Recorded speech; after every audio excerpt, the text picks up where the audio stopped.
शंकराचार्य आजकल दिक्कतों में है। शंकराचार्य वही शंकराचार्य जो भारतीय जनता पार्टी के खिलाफ खुलकर बोलते हैं। जी हां, आपने सही सुना, उनका नाम था स्वामी अभिमुक्तेश्वरानंद सरस्वती।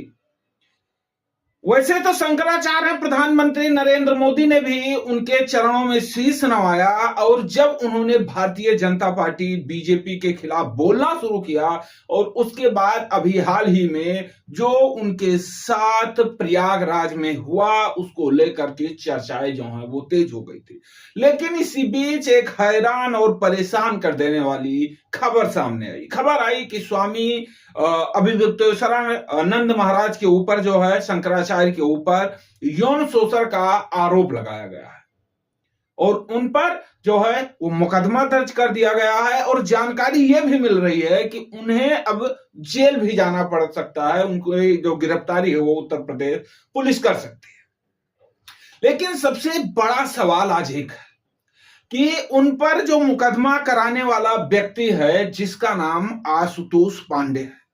ये आशुतोष पांडे जो लिखता है भृगुवंशी, आशुतोष पांडे और फलाना ढिमका काफी सारी चीजें, ये वही है जो दलाली करता था, जो गौ तस्करी करता था और कई बड़े आरोप इस पर लग चुके हैं। लेकिन आरोपों की तो बात छोड़िए, अभी लगभग 1 साल पहले इसने प्रेमानंद महाराज के ऊपर भी ऐसे आरोप लगाए। आरोप कुछ और था। प्रेमानंद महाराज के इन्होंने जांच कराने और कई चीजों को लेकर के वहां के जो जिलाधिकारी हैं मथुरा के, उन्हें पत्र लिखा था। ये वही है जो प्रेमानंद महाराज को पाखंडी बता रहा था और कह रहा था कि उनकी किडनी नहीं खराब है बल्कि वो ड्रामा कर रहे हैं। ऐसे लोगों को सबसे पहले जेल में डालना चाहिए।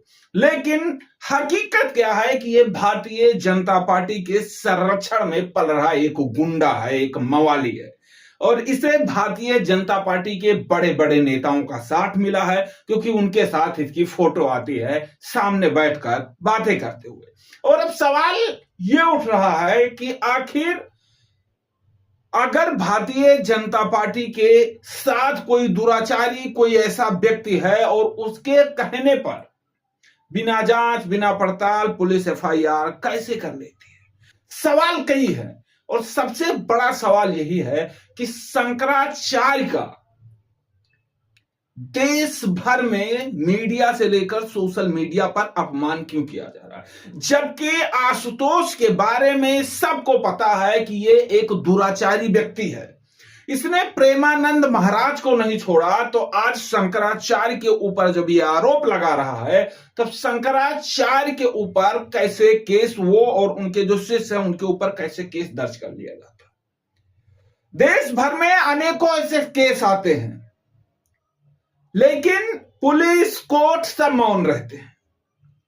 लेकिन जब बात आई शंकराचार्य का तो शायद पुलिस प्रशासन भी जग गया, शायद कोर्ट भी जग गया और शायद बीजेपी के नेता भी सोच रहे हैं कि लगे हाथ अगर शंकराचार्य को थोड़ा रगड़ दिया जाए तो सब कुछ सही हो जाएगा, क्योंकि उन्हें एक सहारा मिला हुआ है आशुतोष पांडे का। आशुतोष पांडे के बारे में आप क्या सोचते हैं, शंकराचार्य के बारे में आप क्या सोचते हैं, ये तो हमें नहीं पता।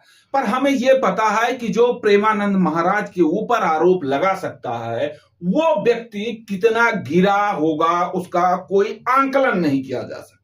जो व्यक्ति प्रेमानंद महाराज के ऊपर यह आरोप लगाते हुए कह सकता है कि ये निकलते हैं तो लोगों को बाधित होता है, इनका टेस्ट करवाना चाहिए कि इनकी किडनी खराब है कि नहीं। मैंने वीडियो बनाया था इसी भृगुवंशी आशुतोष पांडे का और आज जब शंकराचार्य, उस समय कुछ नहीं हुआ, प्रेमानंद महाराज के केस में सारी चीजें हुई, लिखा गया, न्यूज पेपर में आया, मीडिया में आया, लेकिन कार्रवाई नहीं हुआ। लेकिन जब आज शंकराचार्य पर यही इसी तरीके से यही व्यक्ति आरोप लगा रहा है कि शंकराचार्य ने कुछ युवक हैं जिनका शोषण किया और उसके बाद उनके ऊपर केस दर्ज हो जाता है और कहा जाता है कि अब कार्रवाई किया जाएगा और पुलिस जो है वो शंकराचार्य की गिरफ्तारी कर सकती है। मैं शंकराचार्य से एक बार भी नहीं मिला हूं। शंकराचार्य के बारे में जैसे आप जानते हैं उसी तरीके से मैं जानता हूं, लेकिन देश के इतने बड़े पद पर बैठे शंकराचार्य के ऊपर इस तरीके से आरोप लगाने वालों को, अगर आरोप गलत होता है तो सबसे पहले फांसी की सजा सुनाई जानी चाहिए कि शंकराचार्य के ऊपर इस तरीके से घटिया आरोप कैसे लगा दिए। और भृगुवंशी आशुतोष पांडे पिछले 3 दिनों से मेरा फोन नहीं रिसीव कर रहा, क्योंकि हमने उससे पूछा था कि तेरे जैसे दुष्ट और पापी एक शंकराचार्य के ऊपर आरोप कैसे लगा सकते हैं, क्योंकि तेरे बारे में हमें पता है, तू गौ तस्करी से लेकर पता नहीं तेरे ऊपर कितने केस दर्ज हैं, और आज तू चला है शंकराचार्य के ऊपर आरोप लगाने के लिए। ब्लैक लिस्ट कर दिया मेरा नंबर, फोन नहीं उठा रहा है, ना कोई जवाब दे रहा है। आशुतोष पांडे और शंकराचार्य को लेकर आपके मन में क्या सवाल है, हम आपका राय जानना चाहेंगे कि आखिर आशुतोष पांडे जैसे धूर्त के कहने पर पुलिस ने एफआईआर कैसे दर्ज कर लिया, और इसके ऊपर इतने केस लगे हुए हैं। सबसे पहले तो इसकी गिरफ्तारी होनी जरूरी